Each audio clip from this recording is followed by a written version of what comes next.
जय भीम। साथियों, आज यहाँ आप सब, खासकर हमारी माताएं बहनें, हमारे बड़े बुजुर्ग और इतनी बड़ी संख्या में मौजूद मेरे सभी युवा साथी, आप सब आज इतनी बड़ी संख्या में यहाँ इकट्ठा हुए अपनी आदरणीय बहन जी के विश्वास पात्र, आपके अपने विधानसभा जेवर से बहुजन समाज पार्टी के उम्मीदवार सतवीर सिंह नागर जी के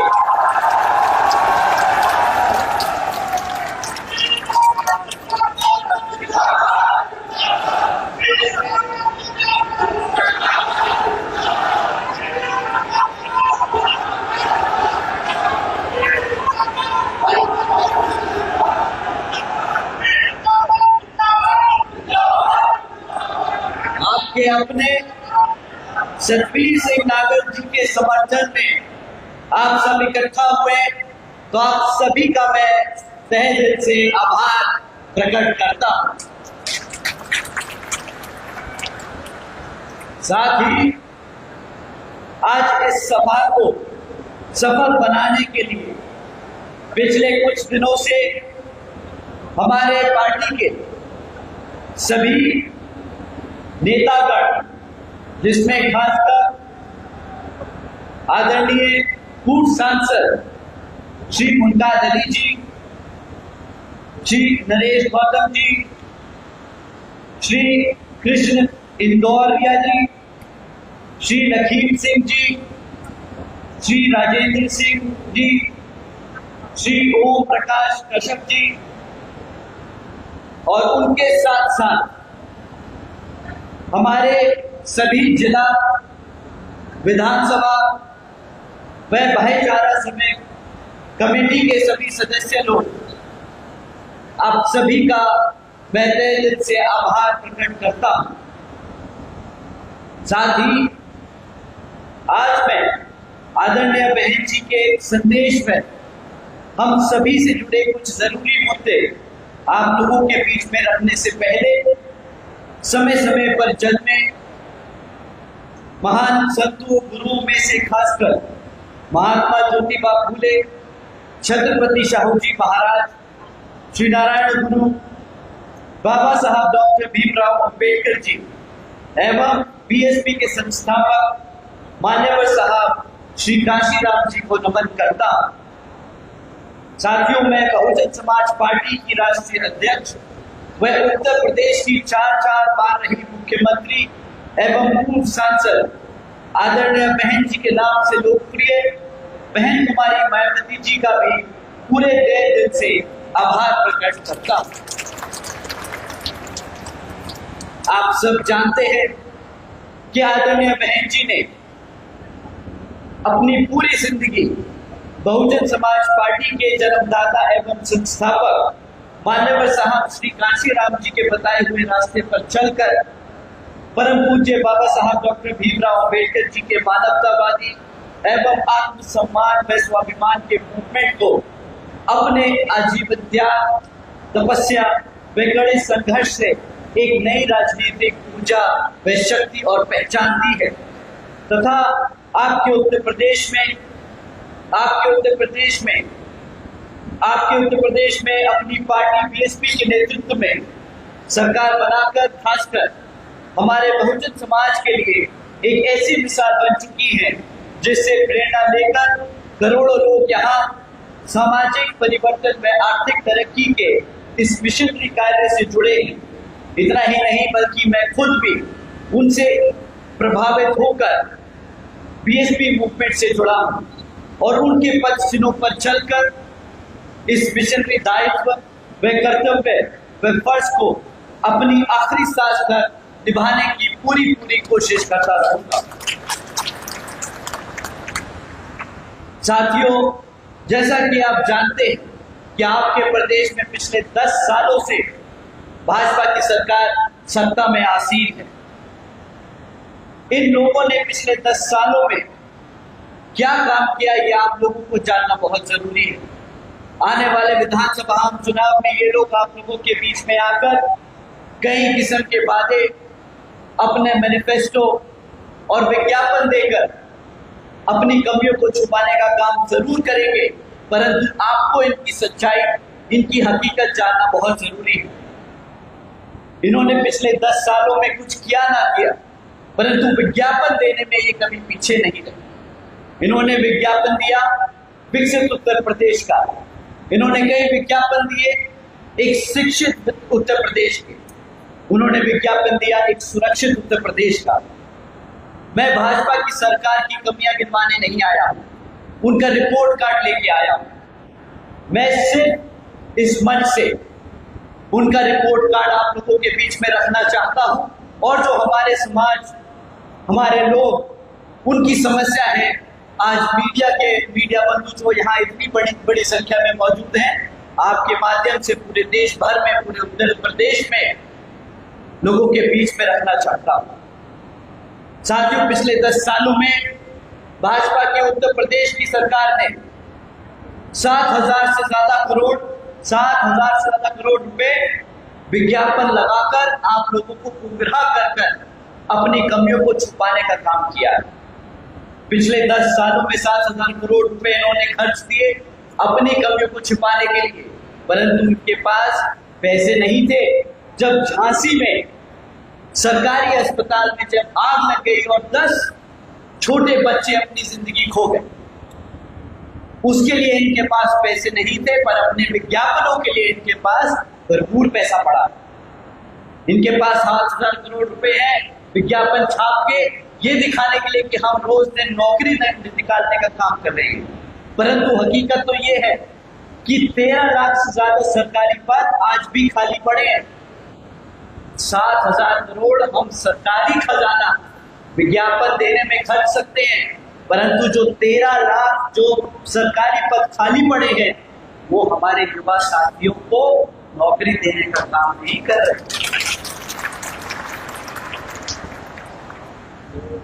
जो सरकारी नौकरी बची कुची थी, उसको कॉन्ट्रैक्चुअल जरूर बना दिया, ताकि जो हमारे समाज के लोगों के लिए बाबा साहब डॉक्टर भीमराव अंबेडकर जी ने संविधान में आरक्षण की व्यवस्था तय करी, वो ना देना पड़े।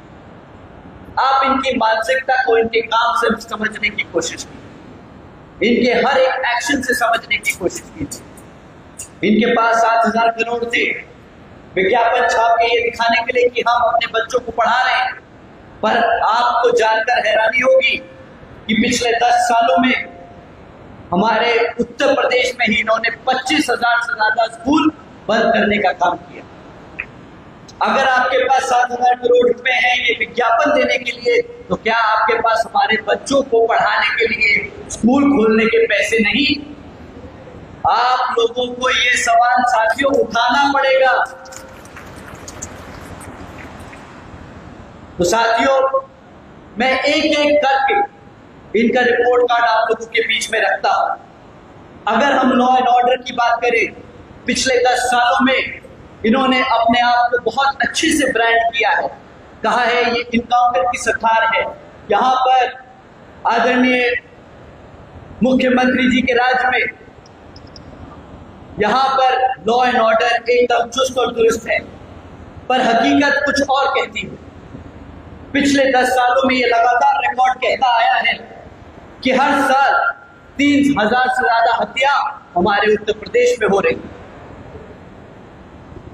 65,000 से ज्यादा महिलाओं के खिलाफ केस दर्ज होते हैं, छेड़छाड़ के केस हर साल 65,000 से ज्यादा महिलाओं के खिलाफ अत्याचारों के केस दर्ज हो रहे हैं, 10,000 से ज्यादा किडनैपिंग, एक्सटॉर्शन, रैकेटियरिंग के केस दर्ज हो रहे हैं। ये मैं अपने आप से नहीं कह रहा, ये सरकार का रिपोर्ट कार्ड इनके लिए खुद कहता है। ये एनसीआरबी का आंकड़ा है साथियों। और साथियों, आप इन आंकड़ों को हल्के में मत लेना। वो 3,000 हत्याएं वो 65,000 महिलाओं के खिलाफ अत्याचार, वो 10,000 केस जहां पर किडनैपिंग और एक्सटॉर्शन का काम हुआ। साथियों, ये आंकड़े नहीं है, हर उस आंकड़े के पीछे छिपा किसी की मां, किसी की बहन, किसी का दोस्त, तो किसी का पिता है। ये आंकड़े नहीं, ये सरकार का रिपोर्ट कार्ड है, ये सरकार की सच्चाई है। जो अपने आप को लॉ एंड ऑर्डर में अव्वल कहती है, ये उसकी सच्चाई है। आप लोगों को ये चीज पूरे देश भर में बताना है। साथियों, दूसरा सबसे बड़ा इंपॉर्टेंट मुद्दा शिक्षा और रोजगार का। आजकल हम सब जानते हैं कि हमारे युवा कितने युवा बेरोजगार घूम रहे हैं, परंतु वो बेरोजगारी तक पहुंचने के लिए पहले पढ़ाई करते, नौकरी लायक बनने के लिए पढ़ाई करते। तो साथियों, इनका पिछले 10 साल का रिकॉर्ड कहता है कि इन्होंने नए स्कूल नहीं खोले। पिछले 10 सालों में उत्तर प्रदेश में नए स्कूल नहीं खुले, परंतु 25,000 से ज्यादा स्कूल बंद कर दिए गए। जब इनसे आप सवाल पूछोगे कि भाई 25,000 स्कूल तुमने बंद क्यों किए, तो ये पलट कर बोलेंगे कि भाई हमारे पास पैसे नहीं है, हमारे पास शिक्षकों को पैसे पढ़ाने के लिए पैसे नहीं है। परंतु सच्चाई बात आपको मैंने पहले कहा कि तुम्हारे पास 7,000 करोड़ रुपए है अपना विज्ञापन छाप के पूरे उत्तर प्रदेश में दिखाने के लिए कि तुम क्या काम कर रहे हो, और जब तुमसे सवाल करते हैं कि हमारे बच्चों को स्कूलों में पढ़ाने के लिए तुम्हारे पास शिक्षक क्यों नहीं, तो तुम कहते हो हमारे पास पैसे नहीं। और ये जब आपसे कहें कि पैसे नहीं, तो मैं अपने सभी युवा साथियों से कहना चाहूंगा कि भाई 1.5 लाख से ज्यादा सरकारी स्कूल और कॉलेजेस में शिक्षकों के सरकारी पद खाली पड़े हैं, जो इन्होंने खोल के तो रखे हैं, पर रोजगार या नौकरी अपॉइंटमेंट नहीं देते। क्यों वो 1.5 लाख पद आज भी खाली हैं? क्यों ये सरकार वो 1.5 लाख पद जहां पे शिक्षकों को रोजगार दिया जा सकता है, हमारे बच्चों को पढ़ाया लिखाया जा सकता है, और तुम्हारे पास बजट भी है, तो क्यों तुम हमारे बच्चों को, हमारे युवा साथियों को रोजगार और शिक्षा से दूर रखते हो? ये हमारे सभी बड़े बुजुर्गों को पूछना। अगर मैं इस पे एक टिप्पणी करूं तो आप लोग समझने की जरूर कोशिश कीजिएगा। ये हमारे बच्चों को पढ़ाना नहीं चाहते, ये हमारे बच्चों को जो पढ़ लिख कर किसी तरह मेहनत कर एक डिग्री ले लें, उन्हें रोजगार नहीं देना चाहते। जब आप इनसे नौकरी की मांग करते हैं तो ये आपके सामने स्कीमों का एक पिटारा लेके आते हैं कि बेरोजगारी भत्ता ले लो, मुफ्त में अनाज ले लो। ये सब विकास की स्कीमें आप लोगों के सामने रखते हैं, आपको लालच देते हैं कि ये पैसा ले लो, ऐसा कर लो, वैसा कर लो। परंतु जो इसकी कीमत है वो आज नहीं, आने वाले भविष्य में हमारा युवा चुकाएगा। जब हमारे समाज के हमारे गरीब बच्चे पढ़ेंगे नहीं, लिखेंगे नहीं, तो वो कभी रोजगार के लिए तैयार नहीं हो पाएंगे। जब वो अपने रोजगार के लिए तैयार नहीं हो पाएंगे, वो अपने हकों से बहुत दूर रहेंगे। उनको पता नहीं कि उनको क्या लड़ना है, किस चीज के लिए लड़ना है, हमारे संविधान में हमारे लिए क्या संविधा है, उन्हें नहीं मालूम होगा। पर ये आपको मुफ्त में राशन, बेरोजगारी भत्ता देके जैसे अफीम चटाते हैं ना, ये वो काम करने का वो काम कर रहे हैं। हमारे बच्चे जब पढ़ लिख नहीं पाएंगे, अपने पैरों पर खड़े नहीं हो पाएंगे, अपने हकों के लिए लड़ना नहीं जान पाएंगे, और वो इनकी स्कीमों पे निर्भर हो जाएंगे, तो ये सारी ताकत, हमारे समाज की जो जितनी भी ताकत है, वो सब इनके हाथ में चली जाएगी। जब वो चाहे वो नलका बंद कर दे, वो बेरोजगारी भत्ता बंद कर दे, वो स्कीमों का पैसा बंद कर दे, हम उनके सामने हाथ खिलखिला के रह जाएंगे। साथियों, ये है इनकी साजिश, ये इनका सिस्टमैटिक तरीका है हमारे समाज को अंदर से खोखला करने का। ये आप लोगों को अपने साथ साथ अपने बच्चों को भी समझाना होगा, जो आजकल सोशल मीडिया पे देखकर दूसरों को फॉलो करते हैं, उन्हें बताना होगा कि भाई हकीकत क्या है। मेड इन इंडिया का नारा तो दे दिया, बट मेड इन इंडिया के नारे के बाद एक्चुअल जॉब क्रिएशन कितनी हुई इस प्रदेश में, वो बताओ। साथियों, आज भाजपा की सरकार में हमारे यहाँ 2 करोड़ से ज्यादा युवा साथी बेरोजगार घूम रहे हैं और 2 करोड़ लोगों को तो ये रोजगार नहीं दे सकते। इनके पास सिर्फ 13 लाख पद हैं। 13 लाख पद भी वो खाली पड़े हैं, भरे नहीं हैं। तो साथियों, इन 10 सालों में भाजपा की सरकारों ने स्कूल बंद किए, हमारे शिक्षकों को पढ़ाने से दूर रखा और हमारे बच्चों को शिक्षा से दूर रखा। अब तीसरा सबसे इंपॉर्टेंट मुद्दा डेवलपमेंट का। यूपी की सरकार, जब भाजपा की सरकार 2014 में आई, उसके बाद 2017 में यहाँ यूपी में आए, तो उन्होंने बहुत बारी उनके नेताओं ने सड़क में जा जाके मीटिंगों में, इंटरव्यूज में ये कहा कि भाई 2024 तक हम भारत की हर सड़क को अमेरिका की सड़कों से बेहतर बना देंगे। पर इनका रिपोर्ट कार्ड क्या कहता है, हकीकत क्या कहती है? लखनऊ कानपुर एक्सप्रेस में जो शुरू होने के महज 18 दिन बाद ही 80 जगहों से ज्यादा धंस चुका है। 4,500 करोड़ की लागत से ये लखनऊ कानपुर एक्सप्रेस वे बना, पूरे देश में सबसे महंगा एक्सप्रेस वे, और महज 18 दिन के अंदर इसमें इतने गहरे गहरे गड्ढे आ गए कि वो अब चलने लायक नहीं बना। पूर्वांचल एक्सप्रेस वे, जिसकी सड़क 15 फीट आज की डेट में धंस चुकी है। बुंदेलखंड एक्सप्रेस वे, जिसके उद्घाटन के चंद 5 दिनों बाद ही बारिश के चलते वो भी धंस गया। गंगा एक्सप्रेस वे, अप्रैल में उद्घाटन हुआ और जुलाई में ही 5 से 10 मीटर वो भी धंस गया। अब साथियों, ये तो है इनका अमेरिका की रोड इंफ्रास्ट्रक्चर को बीट करने का तरीका। ये बोलते हैं हम सड़क बनाएंगे, हाईवे बनाएंगे। मुझे लगता है ये लोग क्या करेंगे कि गड्ढे खोदते हैं और उसकी इर्द गिर्द सड़क बना देते हैं।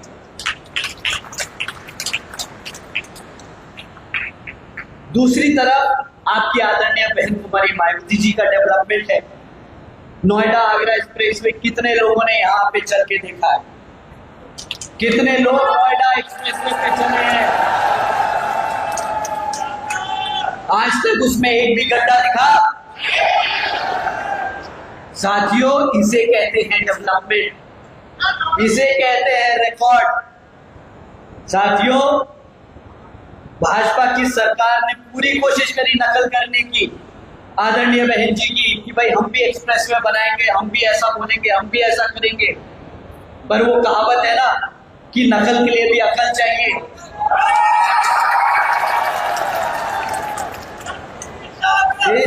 इस मुहावरे में, उस कहावत में आप एक शब्द और जोड़ लीजिए, नियत।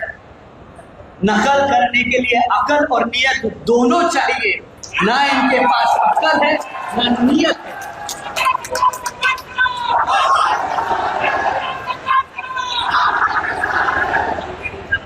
साथियों, इन लोगों ने कहा कि हम डबल इंजन की सरकार लेकर आएंगे। 2017 में इन्होंने डबल इंजन की सरकार का नारा दिया। अब डबल इंजन की सरकार का नारा देके कहा बहुत हुई महंगाई की मार, अब की बार भाजपा सरकार। तो ये नारा देके इन्होंने लोगों का दिल तो जीत लिया, परंतु हकीकत क्या कहती है कि 2014 में जो गैस का सिलेंडर 400 रुपए मिलता था, आज वो 1200 रुपए हो गया। जो पेट्रोल 60 रुपए का मिलता था, जिसमें गन्ने का रस नहीं था, जो 60 रुपए का मिलता था, आज वो गन्ने का रस मिलाकर 110 रुपए लीटर मिल रहा है। जो डॉलर 60 रुपए हुआ करता था, वो आज 100 रुपए छू रहा है। तो आज इनका नारा क्या होना चाहिए? इन्होंने नारा दिया कि बहुत हुई महंगाई की मार, अब की बार भाजपा सरकार। पर अब इस काम के बाद मुझे लगता है उत्तर प्रदेश के लोग अब इन्हें ये नारा देंगे कि जनता पर महंगाई की मार, जिम्मेदार भाजपा सरकार। साथियों, ये तो था 10 साल का इनका रिकॉर्ड। इसी बीच में सपा और कांग्रेस भी कूदेगी, वो भी आएगी, वो भी अपने काम गिनवाएगी कि हमने ये किया, हमने वो किया। आप लोगों ने सही कहा, उम्र में बड़े हैं, पूरा आदर सम्मान दे के बात कीजिए। साथियों, पर अभी थोड़े जरूरी मुद्दों पे बात कर लें कि जो पीडीए, जो सरकार, जो लोग अपने आप को पीडीए का नारा देकर आप लोगों के बीच में घूमेंगे, आप उनके काम को भी जरा समझ लीजिए। साथियों, ये दोनों मिलकर 2024 में हमारे समाज के बीच में घूम घूम कर आपको संविधान की किताब दिखाते रहे और कहा कि हम आपके संविधान को बचाने का काम करेंगे। और एक प्रेस में उनकी वो संविधान की किताब खुल गई और उसमें सिर्फ खाली पन्ने थे, सिर्फ खाली पन्ने, इनके वादों की तरह। सिर्फ फर्जीवाड़ा काम आता है। आपको बेवकूफ बनाने के लिए लाल किताब दिखाई, कहा संविधान है, इसकी रक्षा करेंगे, पर हकीकत कुछ और है। साथियों, कांग्रेस पार्टी के श्री राहुल गांधी जी हर मौके पर बाबा साहब डॉक्टर भीमराव अंबेडकर जी की बात तो करते हैं, परंतु जिन प्रदेशों में कांग्रेस की सरकार चल रही है, वहां पर बीजेपी जो यहाँ उत्तर प्रदेश में काम कर रही है, उन्हीं की नीतियों पे चलकर वो वहां अपने प्रदेशों में काम कर रहे हैं। जब दिल्ली के जंतर मंतर पे हमारे युवा अपनी समस्याओं को लेकर सड़क पर उतरे थे, आप सब बैठ जाइए साथियों, आप सब बैठ जाइए, पीछे नहीं दिख रहा है, आप सब बैठ जाइए। साथियों, जब दिल्ली के जंतर मंतर पर हमारे युवा साथी अपनी समस्याओं को लेकर सड़क पर उतरे, तो कांग्रेस और उनके सहयोगी दलों ने रातों रात उस आंदोलन को हाईजैक कर लिया। छात्राओं के कंधों पर बंदूक रखकर अपनी राजनीति चमकाने का काम किया और उसी की आड़ में संसद भी नहीं चलने दी, ताकि महंगाई, बेरोजगारी और गरीबी जैसे महत्वपूर्ण मुद्दे उन पर बहस ना हो सके। पर इनकी किस्मत थोड़ी सी खराब है कि दिल्ली का आंदोलन खत्म होने के बाद तुरंत ही वही युवा साथी, वही हमारे जेनजी, वही छात्र, वही उन मुद्दों को लेकर सड़क पर उतर आए। कहां? इनके झारखंड में। और झारखंड में किसकी सरकार है? आपके राहुल गांधी जी की। अब क्या करेंगे वो? भाई, अगर वो सही में छात्रों के साथ खड़े होते तो वहां पर तो इंसाफ दिलाते, परंतु वहां पे छात्रों को क्या मिला? लाठीचार्ज, गैस के गोले, उठा के जेल में डाल दिया, एफआईआर करी। यहाँ पर कनॉट प्लेस में, यहाँ पर दिल्ली में कनॉट प्लेस में तो युवा साथी के लिए लड़ते रहे कि उसकी एफआईआर दर्ज करो, यहाँ पर नाटक करते रहे, पर उनके ही प्रदेश में जहाँ पे उनकी सरकार चल रही है, वहां पे युवा साथी के साथ जो अत्याचार कर रहे हैं वो उन्हें नहीं दिखता। साथियों, ये है दोगलापन, ये है कांग्रेस पार्टी का दोगलापन।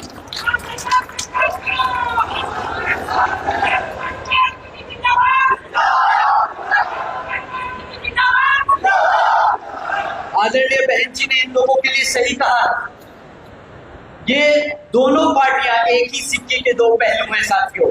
कांग्रेस गई तो बीजेपी, बीजेपी गई तो कांग्रेस। काम एक जैसे ही हमारे समाज के लिए उतनी ही गंदी नजर से ये लोग काम करते हैं, गंदी नजर से देखते हैं, हमसे घृणा करते हैं, हमारे लोगों को दबाने का काम करते हैं।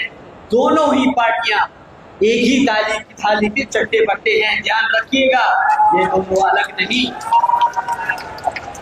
कांग्रेस पार्टी आज बाबा साहब का नाम लेती तो है, संविधान की सुरक्षा की बात कहती है, लेकिन इतिहास गवाह है कि इसी कांग्रेस पार्टी ने बाबा साहब डॉक्टर भीमराव अंबेडकर जी को जीते जी उनका कितना अपमान किया, ये सब आप सब जानते हैं और इतिहास भी जानता है।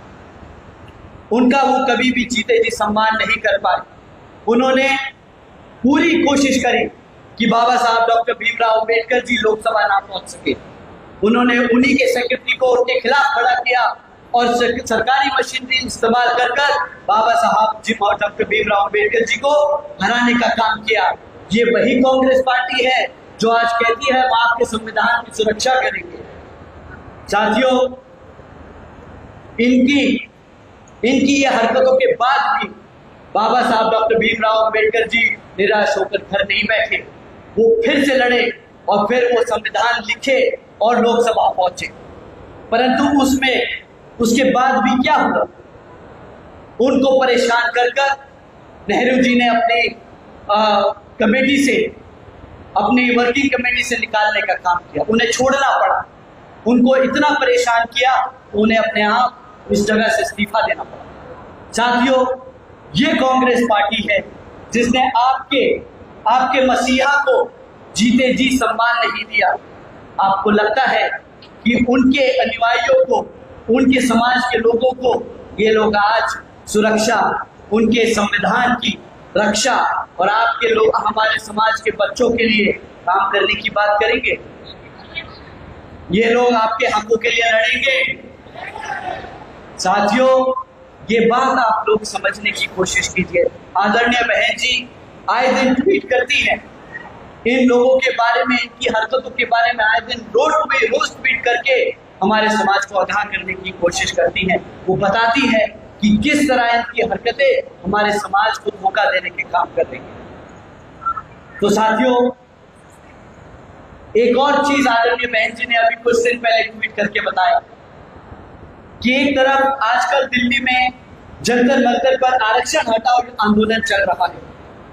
वहां पर श्री राहुल गांधी जी या कांग्रेस का कोई भी नेता आज तक नहीं गया। रहते सब दिल्ली में हैं, परंतु कोई गया क्या? आपके आरक्षण के लिए जब आंदोलन हो रहा है तो क्या ये उसके विरोध में गए? आपके आरक्षण को हटाने की बात हो रही है, आपके आरक्षण को खत्म करने के लिए आंदोलन हो रहा है, ये दिल्ली में बैठे हैं और इनके मुंह से चू नहीं निकल रहे। अब वहां जाके नहीं पहुंच के समझा रहे कि आपके आरक्षण की मूल भावना है क्या। अब इसके खिलाफ इनके मुंह से एक शब्द नहीं निकल रहा। साथियों, ये कांग्रेस पार्टी का असली चरित्र है, आप इसको ध्यान में रखिएगा। अब रही बात सपा के राष्ट्रीय अध्यक्ष श्री अखिलेश यादव जी की, तो उनका तो मुझे कभी समझ नहीं आता। मुझे लगता है वो थोड़ा सा कंफ्यूज रहते हैं। आदरणीय बहन जी ने भी अपनी ट्वीट में कहा है कि वो लोग समय के साथ बदल के चलना जानते हैं, परंतु वो किसी समाज के साथ सच में खड़े हैं कि नहीं खड़े हैं वो उसका मालूम नहीं। अब जैसे आप लोगों ने देखा कि अब वो इतने बड़े नेता हैं, भाषा का तो उनको जिस तरीके की वो भाषा यूज करते हैं उसका तो उन्हें ध्यान रखना चाहिए। अभी उन्होंने स्वर्गीय चौधरी चरण सिंह जी के पोते के लिए क्या कहा, मैं दोबारा नहीं दोहराना चाहूंगा, बहुत खराब शब्द इस्तेमाल करें। साथियों, अगर कोई ऐसी अपमानजनक टिप्पणी करेगा किसी समाज के लिए, किसी परिवार के लिए, तो आपको लगता है कि वो क्या आपके समाज के लिए या आपके लोगों के लिए वो क्या सोचता होगा या वो क्या करना चाहेगा? अब आप ही बताइए। दूसरी तरफ ये कहते हैं कि हम पीडीए हैं, हम पीडीए का नारा देते हैं कि जिसमें वो, अब वो कहते तो हैं, अब पता नहीं आज क्या चल रहा है, आज क्या ट्रेंड में है। पहले कहा कि पी से पिछड़ा वर्ग है, जब उन्होंने देखा कि ब्राह्मण समाज तेजी से बसपा की तरफ चल रहा है तो पी को पीड़ित से हटा के पंडित बना लिया, तो आज पता नहीं क्या ट्रेंड में है, पी फिर कुछ और हो जाएगा। तो जो बहन जी ने कहा इनके लिए कि जिसकी नीति समय के साथ राजनीति फायदे के लिए देखकर बदल दी जाए, वो कभी भी सर्व समाज या पिछड़े समाज, दबे हुए कुचले हुए लोगों के लिए सही में वो कभी भी मेहनत या उनके हितों की बात नहीं करेगा। वो सिर्फ और सिर्फ अपनी कुर्सी की बचाने की बात कर रहा है। साथियों, आप लोगों को इनकी हरकतों से समझना होगा कि वो कर क्या रहे, वो चाहते क्या है। आदरणीय बहन जी आपको समय समय पर आगाह करती आई है। इसी का एक और एग्जाम्पल मैं आप लोगों के बीच में रखता हूँ। आप लोग जानते हैं कि 2012 से 2017 में सपा की सरकार थी और सत्ता में आते ही एक छोटे से छेड़छाड़ के विरोध को एक ऐसी हरकत हुई कि जिसमें छेड़छाड़ की वो विवाद था, उसको इतना उन्होंने आग दी, उसको रिजॉल्व करने की बजाय जो लोग दोषी थे उनको पकड़कर जेल में डालने की बजाय, इंसाफ दिलाने की बजाय उसको एक ऐसा रूप दे दिया कि वो इतना खतरनाक दंगा बन गया जहां पर 40 से ज्यादा लोगों ने अपने हाथ से जान खो दी। और पूरे प्रदेश में उस साल ये एक लौता इंसिडेंट नहीं था, 800 से ज्यादा दंगे हुए और 130 से ज्यादा लोगों ने उन दंगों में अपनी जान खोई। साथियों, ये है लॉ एंड ऑर्डर सपा की सरकार। जो गलत हो रहा है उसको रोकने की बजाय उसको आग देते हैं, उसमें घी डालते हैं और पूरे देश और पूरे प्रदेश पे हमारे समाज को बांटने के लिए जो इनसे बनता है वो ये काम करते हैं। इतना ही नहीं, आदरणीय बहन जी ने 2012 तक की सरकार में हमारे महान संतों गुरुओं के नाम पर कई जिले रखे। वो इस इच्छा से रखे कि हमारे समाज के लोग जब हमारे महापुरुषों के नाम को लेंगे, चाहे वो जिले के नाम हो, स्कूलों के नाम हो, तो वो उनको याद करेंगे, उससे कनेक्ट करेंगे, उससे सीखेंगे। परंतु इन्होंने आते ही क्या किया, इन्होंने सरकार में आते ही वो सारे नाम बदलने का काम किया। आप लोग जानते हैं कि काशीराम नगर को वापस कासगंज कर दिया, छत्रपति शाहू जी महाराज नगर को वापस गौरीगंज कर दिया, ज्योतिबा फुले नगर को वापस अमरोहा कर दिया। साथियों, ये फिर नामों को वापस नहीं किया, ये खाली नाम वापस करने का एक्शन नहीं था, ये हमारे समाज के लोगों को अपने महापुरुषों से जो चीज जोड़ती है उससे दूर करने का काम किया। एक तरफ तो समाजवादी पार्टी के अखिलेश यादव जी, श्री अखिलेश यादव जी पीडीए कहते हैं, नारा देते हैं, और दूसरी तरफ उसी समाज के लोग, उन्हीं समाज के महापुरुषों संतों गुरुओं का जिससे वो रिलेट करें उनको उनके ही समाज से दूर करने का काम और एक्शन लेते हैं। साथियों, एक तरफ भाजपा, कांग्रेस और सपा की ये सरकारें जो ऐसे काम करती हैं जो आप लोगों के हित में नहीं, बट आपके लोगों को, हमारे लोगों को, हमारे समाज के लोगों को दबाने के, कुचलने के, आपस में बांट के झगड़ाने में उसके काम करती है। और दूसरी तरफ आपकी आदरणीय बहन कुमारी मायावती जी हैं, जिनकी सरकार के दौरान उन्होंने सिर्फ संविधान को मानते हुए सर्व समाज को एकजुट रखने के लिए नीतियां बनाकर उस पर अपनी सरकार चलाई। उन्होंने अपने बच्चों को, हमारे समाज के बच्चों को शिक्षा देने का काम किया। उन्होंने सावित्रीबाई फुले शिक्षा योजना चलाई। उन्होंने 7 लाख से ज्यादा बच्चियों को पढ़ाने का, 7 लाख से ज्यादा बच्चियों को मुफ्त में शिक्षा देने का काम किया। 600 करोड़ रुपए थे तब सत्ता के सरकार के पास और वो खर्चने में झिझकी नहीं। उन्होंने 600 करोड़ रुपए अपनी बच्चियों को पढ़ाने के लिए खर्च कर दिए। उन्होंने इतना ही नहीं, 6 engineering colleges, 2 homeopathic colleges, 6 universities, 200 से अधिक ITI इंटर डिग्री कॉलेजेस, 100 से अधिक ITI, 550 से ज्यादा हाई स्कूल और 5,500 से ज्यादा प्राइमरी स्कूल बनाने का काम किया, ताकि हमारे बच्चे जगह जगह जाकर पढ़ लिख सके। इतना ही नहीं, आदरणीय बहन जी ने सरकारी हॉस्टल्स में 27% आरक्षण की व्यवस्था तय करी हमारे ओबीसी समाज के छात्रों के लिए। और उसके साथ साथ जहां पर बहन जी ने बच्चों को पढ़ने लिखने के लिए स्कूल और कॉलेजेस बनाए, उसके साथ साथ जो हमारे यहाँ पर प्रदेश में भूमिहीन लोग हैं उनको 3-3 एकड़ के मुफ्त में सरकारी पट्टे देकर उन्हें मालिकाना हक दिलाकर उनको रोजगार देने का काम किया। आदरणीय बहन जी ने 3 लाख एकड़ से ज्यादा सरकारी जमीन जो भूमिहीन परिवार थे उनको देने का काम किया। अब बताइए साथियों, कौन सी भाजपा, कौन सी सपा, कौन सी कांग्रेस सरकार ने हमारे समाज के लोगों को, जो लोग कमजोर वर्ग से आते हैं, उनको जमीनी मालिकाना हक दिलाने का काम किया? कोई कह पाएगा? कोई बता पाएगा? साथियों, ये है आदरणीय बहन कुमारी मायावती जी के काम करने की शैली। उन्होंने 28,000 से ज्यादा अंबेडकर ग्रामीण विकास योजना चलाकर गांवों को डेवलप करने का काम किया, जिसके तहत हमारे सभी SC, ST और पिछड़े जातियों के गांवों में उन्होंने साफ सड़क, साफ पानी, बिजली, प्राइमरी स्कूल्स और मेडिकल क्लिनिक्स की सुविधाएं हर गांव में पहुंचाने का काम किया। साथियों, रोजगार के क्षेत्र में आदरणीय बहन जी ने 90,000 से ज्यादा अधिक शिक्षकों को सरकारी नौकरी दी, 1 लाख से अधिक सफाई कर्मचारियों को रोजगार दिया, 2 लाख से अधिक जवानों को पुलिस फोर्स में भर्ती किया और 30 लाख से ज्यादा सर्व समाज के कमजोर लोगों को विभिन्न सरकारी नौकरी देने का काम किया है। भाई, हमारे पास भी आंकड़े हैं, हम भी आंकड़ों पे ही बात कर रहे हैं। हम कोई फर्जी मैनिफेस्टो नहीं आगे आप लोगों के बीच में रख रहे।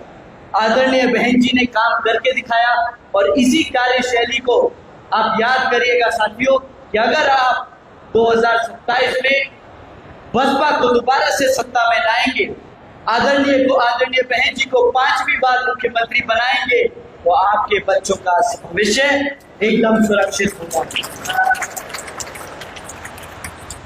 इतना ही नहीं साथियों, आदरणीय बहन जी ने कृषि एवं संबंधित उनसे जुड़े हुए कार्यों में जो डेली वेजेस हैं उसको 55 रुपए से बढ़ाकर 100 रुपए प्रतिदिन कर दिया था, और हमारे पिछड़े वर्गों की क्रीमी लेयर की वार्षिक आय को भी, जो 3 लाख रुपए हुआ करती थी, उसे भी बढ़ाकर 5 लाख रुपए कर दिया। और आप तो जानते ही हैं कि आदरणीय बहन जी ने गन्ना खरीदी के दाम रातों रात दुगने कर दिए थे और हमारे किसान भाइयों को मुफ्त में बोरिंग और सस्ती बिजली के कनेक्शन भी करा के दिए। तो साथियों, बहन जी के गवर्नेंस मॉडल के तहत चलकर बसपा की सरकार ने प्रदेश के सभी समाज के लोगों को अपने पैरों पर खड़ा कर उनको एक स्वाभिमान से जीने का अधिकार दिलाया। साथियों, बीएसपी ही एक ऐसी लौती समाज पार्टी है जो सिर्फ कहती नहीं कि हम सर समाज को लेकर चलते हैं, वो उस पर अमल भी करती है। हम सब जानते हैं कि अभी कुछ समय पहले हमारे जो सिटिंग विधायक हैं श्री उमाशंकर जी, उनका निधन हो गया। वे बीएसपी के विधायक, आदरणीय बहन जी के छोटे भाई और एक सच्चे क्षत्रिय। उन्होंने जीवन के आखिरी समय तक बहन जी का साथ नहीं छोड़ा। उन्होंने अपने आखिरी समय तक बहन जी का साथ नहीं छोड़ा। बहुत मुश्किलें आई, सपा की सरकार ने, भाजपा की सरकार ने उन्हें खूब परेशान किया, उन्हें फर्जी केसों में फंसाने की कोशिश करी, पर बहुजन समाज पार्टी के राष्ट्रीय महासचिव की तरह उन्होंने कभी आदरणीय बहन जी का साथ नहीं छोड़ा। इसी क्रम में बहुजन समाज पार्टी के राष्ट्रीय महासचिव श्री सतीश चंद्र मिश्रा जी भी हर मुश्किल हालात में आदरणीय बहन जी के साथ खड़े रहे, लेकिन उन्होंने भी कभी राज्यसभा या लोकसभा के लालच में आकर कभी भी पार्टी का साथ नहीं छोड़ा। इसी क्रम में आदरणीय मुल्ताज अली जी हैं और उनके साथ साथ हजारों करोड़ों बसपा के वर्कर, समर्थक, पाल समाज से आने वाले, धनगर समाज से आने वाले, हर समाज के लोग बसपा के समर्पित सिपाही हैं। हर वर्ग, हर समाज के लोग बहुजन समाज पार्टी के राष्ट्रीय अध्यक्ष बहन कुमारी मायावती जी को अपना नेता मानते हैं। क्यों? क्योंकि आदरणीय बहन जी ही हर मुश्किल समय में हर समाज के साथ हमेशा कंधे से कंधे मिलाकर खड़ी रही। आज भी आदरणीय बहन जी दिन रात मेहनत कर अपने समाज के लोगों के लिए आवाज उठाने का काम कर रहे हैं।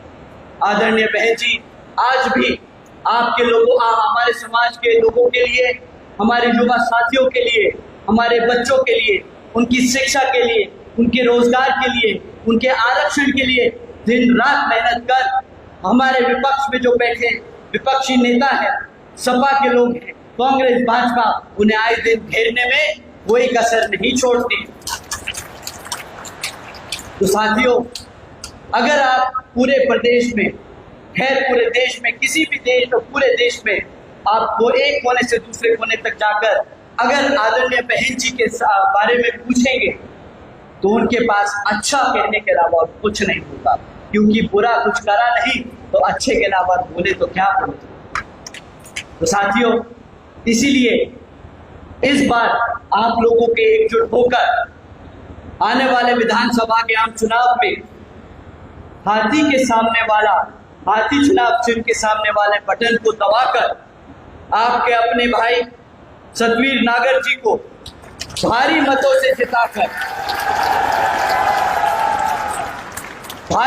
से जिताकर लखनऊ भेजने का काम करना होगा, और ताकि आपके सतवीर नागर जी अपना काम कर सके आदरणीय बहन जी को 5वीं बार मुख्यमंत्री बनाने के लिए।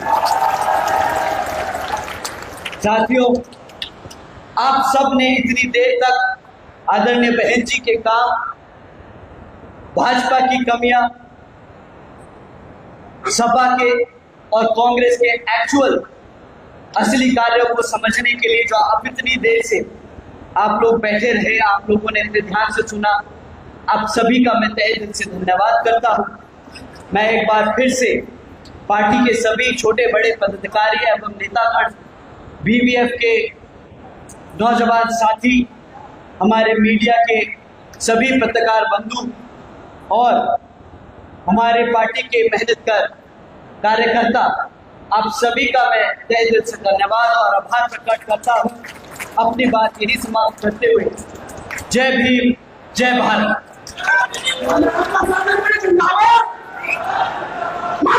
नमस्कार, मेरा नाम है